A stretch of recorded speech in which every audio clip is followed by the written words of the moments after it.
ఇది ఆర్గ్యుమెంట్ అయిపోయిందండి. Further order లో ఉంది. ఇవాళ నేను కూడా లోపల జడ్జి గారి దగ్గర నేను కూడా ఉన్నాను అక్కడే. వీళ్ళ డిఫెన్స్ అంటే ఒక్కరు కాదు ఇద్దరు కాదండి. పల్లవి ప్రశాంత్ గురించి సుమారు 50 మంది లాయర్లందరూ కూడా అడ్వకేట్లు అందరూ కూడా మూకుమ్మడిగా అక్కడ నిలబడి అక్కడ డిఫెన్స్ చేయడం జరిగింది.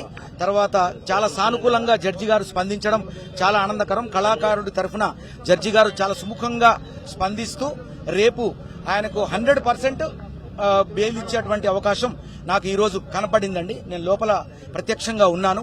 ఈ సందర్భంగా పల్లవి ప్రశాంత్ గురించి వచ్చినటువంటి ప్రతి అడ్వకేట్ కు అన్న వినోద్ అన్న కానించి, లక్ష్మణ్ అన్న కానించి, సీనన్న కానించి ఇట్లా మొదలుకుంటే పేరు నాకు ఎంతో మంది ఇవాళ ఉన్నారు.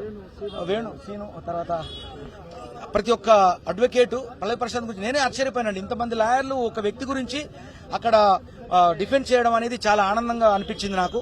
ఒక దురదృష్టకరంలో తమ్ముడి గురించి ఇంతమంది వచ్చి వాదించడం అనేది అది ఒక అదృష్టంగా భావిస్తూ ఖచ్చితంగా ప్రజల కోరిక మేరకే మన పల్లవి ప్రశాంత్ త్వరలో బయటికి రాబోతున్నాడు.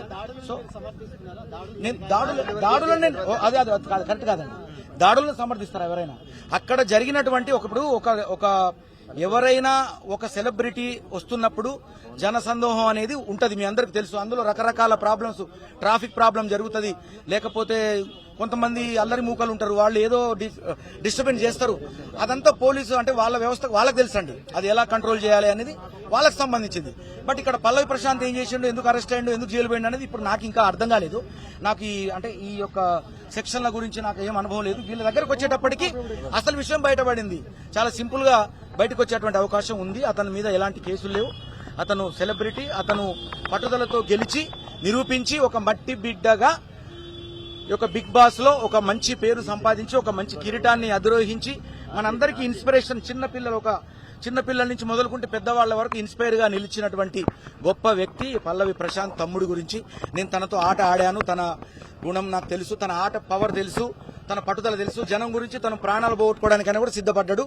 మీ అందరికీ తెలుసు. ఎదురుబొచ్చే ఇప్పటికి కూడా నొత్తది అన్న, ఈ గుండె ఎంత నొత్తాదని చెప్పేది రోజు ఎప్పటికీ. లోపల ఏడ్చినా కూడా నేను అతని గురించి పాటలు పాడినా బయటకు వచ్చిన తర్వాత తన విషయంలో దురదృష్టం జరిగినందుకు ఇప్పుడు అలాగే స్పందించి వచ్చిన నాకు తోడుగా 50 మంది అడ్వకేట్లు పడడం చేతులెత్తి మొక్కుతూ మీ కళావందనాలు. Thank you.